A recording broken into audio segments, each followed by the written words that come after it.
Hello everyone and welcome to week 11 of the PBL. I am Evan, head coach of the Saffron City Sneasels, and today we've got a very special match for you. We're taking on Jacob of the Ecruteak City Stantlers. For those of you who don't know, Jacob is going into this match 9-1. I'm going into this match 10-0. In the past, he has been the only team to have defeated me. He beat me in Season 1. I did end up getting revenge on him in Season 1, winning the championship. We ended up not battling in Season 2, so this is our first matchup since Season 1. I was very excited for this match. I definitely put a lot of prep into this one because I expected him to bring some interesting stuff. So let's get into it. So going into this match, there were quite a few things I had to worry about. Foremost among them would be Tapu Lele. Tapu Lele is always a force to be reckoned with in this league. Garchomp as well. Garchomp actually scared me from even bringing my Zygarde this week. So I start off with my 6-pack Tapu Koko, and he led with his Garchomp, which immediately made me worry that he could be Scarfed, because I didn't think he would lead with Garchomp unless he wasn't, or unless he was Scarfed. So switch out to my Melodic Linguini, who is max defense, max HP, to be able to take hits from Garchomp, and it does about a third, and I recover a little bit with leftovers. I was seeing that Earthquake made me think, okay, he's probably Scarfed then, but maybe not. So he brings out his Mesprit to call, who he's been using as much as a support mon a lot. I do land the Scald. I do not get the burn. Not that the burn would have mattered. Mesprit is usually a special attacker, although I think its attack and special attack are equal. I think it just gets more special attacking moves. So I bring out Rage Quit the Togekiss, expecting a Stealth Rock, and there is a Stealth Rock. I wanted to get Togekiss out here before Stealth Rocks were up, just so I could prevent taking any additional damage, and I wanted to get my Tailwind off. So the Tailwind's going to serve a few purposes. I'm hoping to outpace any Scarf users he has, whether that be Lele, Garchomp, or someone else. So after I get my Tailwind up, he brings out Tapu Waifu, the Tapu Lele, who I had been waiting for. And I can't really hurt this thing. This thing can hurt me. So I'm going to go out to my answer for Tapu Lele, which is Bronzong. Bronzong is the perfect answer to Tapu Lele. Steel Psychic, time floor resist psychic moves, learns Gyro Ball, which can OHKO. The only thing I have to kind of fear is a Shadow Ball, but a Shadow Ball doesn't even really hurt that much unless they're like specs.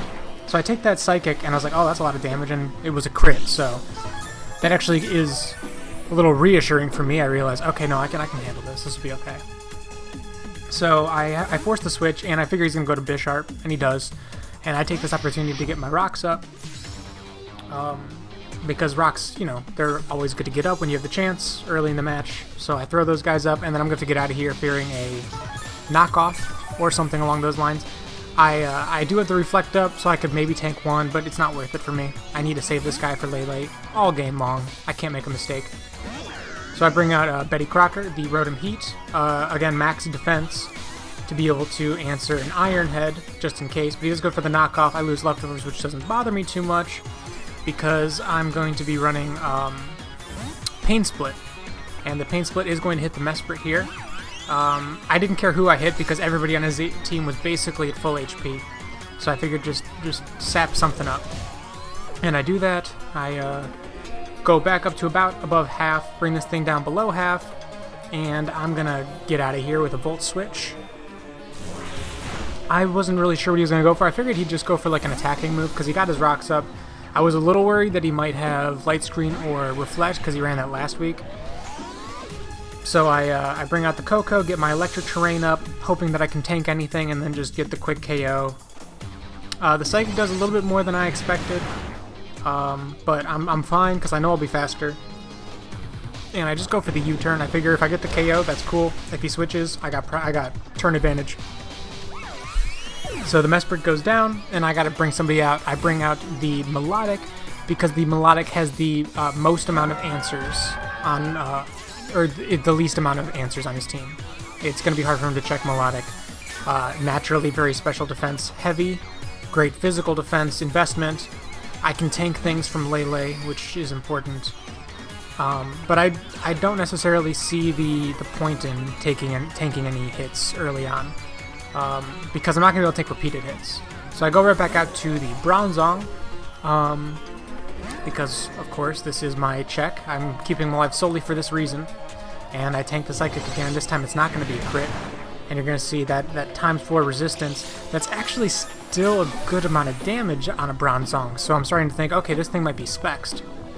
And I know he's... I'm not going to go for the Gyro Ball because he's no way he's staying in. So I go for the Reflect here.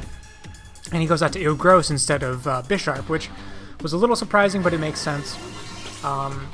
I figured he must be running Fire Fang and Earthquake, because I don't think you would risk bringing him in if you only had Earthquake, because you don't know Bronzong's ability. He could have Levitate, or you could have Heat Proof. So I bring out the Linguini, who up against a Reflect will be able to tank anything. And there's a Fire Fang, which is even better for me. It's going to do nothing. I think that did 4 or 8 damage. I don't really see. Either way, Leftovers is going to more than heal that up. And now I'm in a great spot. He goes for an Earthquake. I'm guessing he just didn't want to try to switch somebody into the Melodic. I'm going to go for the Recover, though, because this is a perfect time to do that. Also, by going for Recover early, I'm not tipping my hand that I have Ice Beam, which I do have for this thing. And then on this next turn, this is kind of twofold again. I don't want to tip that I have Ice Beam in case he switches out, and also a Scald is still good against Garchomp because I could get a burn.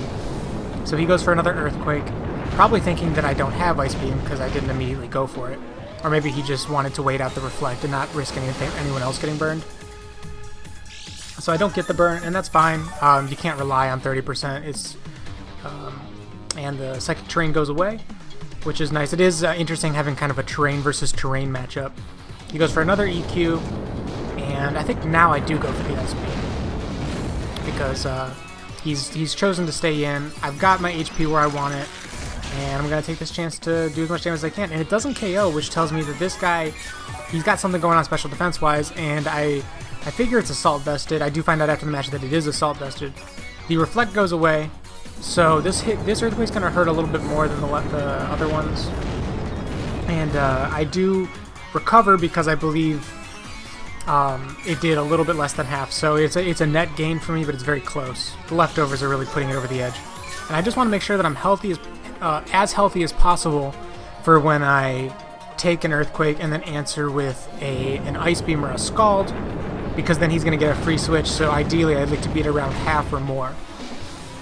I go for the Ice Beam, I am going to get the KO, and it's going to put my my HP to about 50, 51, whatever, somewhere in that range. Doesn't really matter. So it's exactly how I wanted that to go down, and he brings out the Tapu Lele again. And this time I'm thinking, alright, there are 2 times in a row he's gone for the Psychic, and then he switched out on the Bronzong. He's probably expecting me to go to Bronzong again, so I'm going to stay in here and just try to recover, because I think I can survive 1 Psychic. And he goes for the Shadow Ball, which tells me he was expecting the Bronzong, so that was I was very happy with that play. I get my Recover up, and then the Leftovers, and at this point I'm thinking, okay, he went for the Shadow Ball. It did more than I would have expected. I think he is Scarfed or Specs, probably Specs, so I'm just going to stay in here. And he goes out to Harry Potter, which was perfect. This is exactly what I wanted. Because I'm not Marvel Scale, I am competitive. I ran this specifically for Granbull and then any potential defoggers. So I get the special attack boost, and now I'm hitting really hard. I've got great defenses. I get the burn doesn't matter. I'm really happy with how this is looking right now. Melodic is overperforming in my eyes, doing so much for me.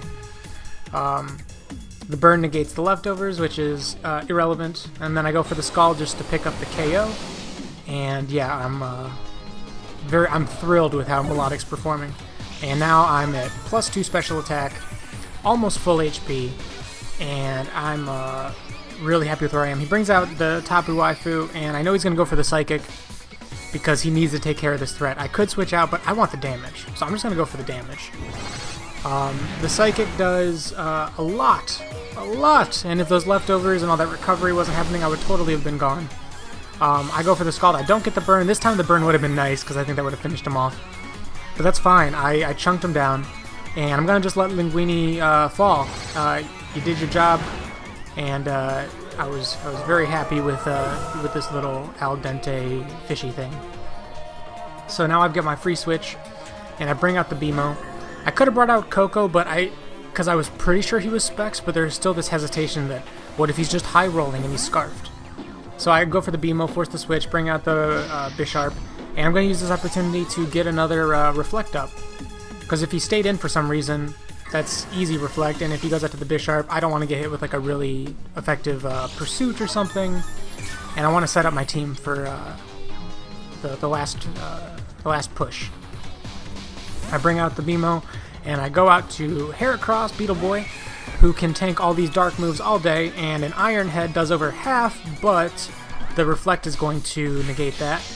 And he goes for the Swords Dance, so now basically we've kind of broke even on Reflect versus Swords Dance in terms of attack and defense, but that's fine for me because I can go right for that close combat and get that easy Oko. That's going to do like 250%, I think. And I'm going to get the Moxie boost here. I was considering Guts this week.